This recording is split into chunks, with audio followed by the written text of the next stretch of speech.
All right, let's talk about a man you think you know.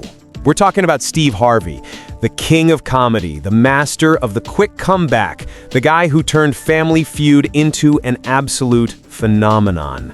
You see him on your screen, larger than life, with that million-dollar smile and a suit sharper than a razor blade. He seems unshakable, a titan of television. But what if I told you that entire empire is built on a foundation of brutal scars and unimaginable pain? What if the man who makes millions laugh once slept in the back of a beat-up car, terrified and starving? We're not just talking about a simple rags-to-riches story. We're talking about a resurrection. This is the story of a man who was torn down, humiliated, and left with absolutely nothing. Not once, but multiple times, and somehow fought his way back from the abyss. By the end of this, you will never see him the same way again, because his journey didn't start with applause. It started with the sound of a dream being ripped in two. Born on January 17, 1957, in Welch, West Virginia, Steve Harvey's childhood was carved by the harsh realities of poverty. His father, Jesse, was a coal miner, trading his health for a paycheck, and his mother, Eloise, a teacher, was a magician at making ends meet. They eventually moved to a rough street in Cleveland, Ohio, a place where dreams went to die. It's a bitter irony that this same street would one day be renamed Steve Harvey Way, a monument to the kid who once walked it with holes in his shoes. On top of the poverty, he was a young black boy in the 1960s Midwest, a time and place that didn't encourage big ambitions. And in the classroom, he battled a severe stuttering, turning every word into a struggle that drew cruel laughter from his classmates. But the deepest wound came from a teacher. When asked to write down what he wanted to be, little Steve shakily wrote, "I want to be on television." The teacher didn't just laugh. She ripped his paper in half in front of the entire class, scoffing at the arrogance of a poor, stuttering boy. She even called his parents to complain. Steve later said, "I still hear that paper tearing." While his mother felt the shame, his father looked him in the eye and gave him a command that would become his lifeline. Write it down again, put it on your wall, read it every morning and every night, make it your promise. Those words became his scripture. And years later, when he was on every TV in America, he never forgot. Every Christmas, he sent that teacher a brand new television, a silent, powerful reminder of the dream she tried to kill. The journey from that torn piece of paper to a comedy stage was a long, brutal road. Steve drifted through a series of soul-crushing jobs, scrubbing carpets, selling insurance, even getting punched in a boxing ring for cash. His pockets were always empty, his spirit even emptier.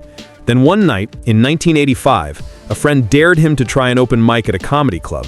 With nothing to lose, he got on stage. The first joke was shaky, then another, and then laughter. The room filled with it. After being handed $50 for his set, he walked out into the cold night with tears streaming down his face, and knew in that moment he was born. He quit his job the next day. But destiny had a cruel detour planned. For 3 long years, Steve Harvey was homeless.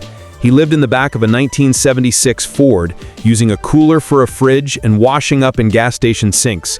Hunger was a constant, gnawing pain, and the fear of being discovered was even worse. He said it was so depressing. He was ready to give up, to call his father and admit defeat. But before he made that call, he checked his answering machine one last time. 2 messages. A gig in Jacksonville for $150, and another one the next night for the same amount. Suddenly, he had $300, just enough for a flight to New York, where the producers of Showtime at the Apollo were waiting. Had he missed those calls, his story might have ended right there. But he made it to Harlem. In 1990, his once stuttering voice was now smooth and sharp, commanding the legendary Apollo stage. For 7 years, he poured his soul into that show, turning the pain of his past into punchlines. He once admitted, "The laugh you hear is the wound I turned inside out." As his star rose with sitcoms like The Steve Harvey Show, the schedule became relentless. Fame gave him a crown, but it also put him in chains, stealing him away from his family. He had married his first wife, Marcia, back in 1981, and they had 3 children. But while he was out chasing the dream, his family was at home facing empty cupboards. The distance grew, measured in missed birthdays and lonely nights. With heartbreaking regret, he later confessed, "I lost my family chasing the dream." Their marriage ended in 1994, leaving him emotionally and financially devastated. He kept climbing professionally, though. From 1997 to 2000, he joined the Kings of Comedy tour, a cultural phenomenon that cemented his place as comedy royalty. His book, Act Like a Lady, Think Like a Man, became a massive bestseller. He was on top of the world, a living legend. But the same spotlight that gave him everything was about to become a burning blade. In December 2015, on the global stage of the Miss Universe pageant, he made a colossal mistake. In front of millions, he read the wrong name, crowning the wrong queen. The world gasped, and in that instant, the man whose voice was his fortune felt silenced. The backlash was immediate and merciless. Memes, headlines, jokes, everyone declared his career was over. But instead of hiding in shame, he did the unthinkable. He returned to host the pageant the very next year. It was a stunning act of accountability, proving that true strength isn't about never falling, but how you get back up. Yet the hits kept coming. In 2019, his talk show, Steve, was canceled, another public blow that felt like an erasure of his hard work. But again, he stood firm, telling his audience, "This is just a new chapter." This kind of public humiliation was a different kind of pain than hunger, a brutal test of his dignity. After his first marriage ended, he had found a second chance at love with Mary Shackelford. They married in 1996, and the birth of their son Winton felt like a true redemption. But history tragically repeated itself. As his career exploded, the long absences returned, and the marriage crumbled. Their divorce in 2005 wasn't a quiet split, it was a public war. Mary leveled accusations that tore at his reputation, and the scandal was everywhere. He said the divorce left the heaviest scars on my spirit. The deepest wound, however, was the impact on his 8-year-old son. And just when he thought he'd hit rock bottom, the floor gave way. In the aftermath of the divorce, after all the legal fees, Steve Harvey checked his bank account. He had just $1,700 to his name. Then came the final devastating blow. He discovered his taxes hadn't been filed for 7 years. He was staring at a mountain of debt so massive, it threatened to crush him entirely. The fear of prison and total disgrace was real, but survivors fight. He created a relentless work plan.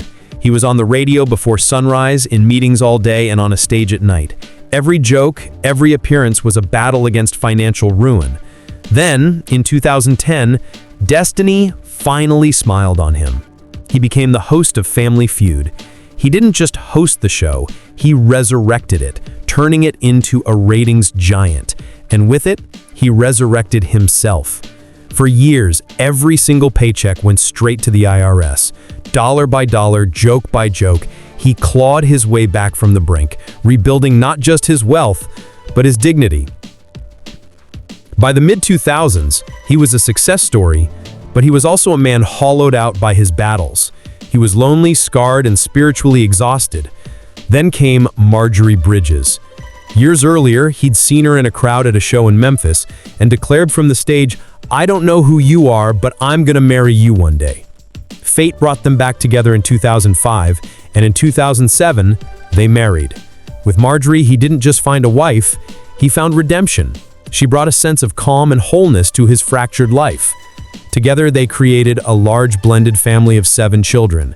In a profound act of commitment, he gave her his children his last name, and over time they gave him their trust.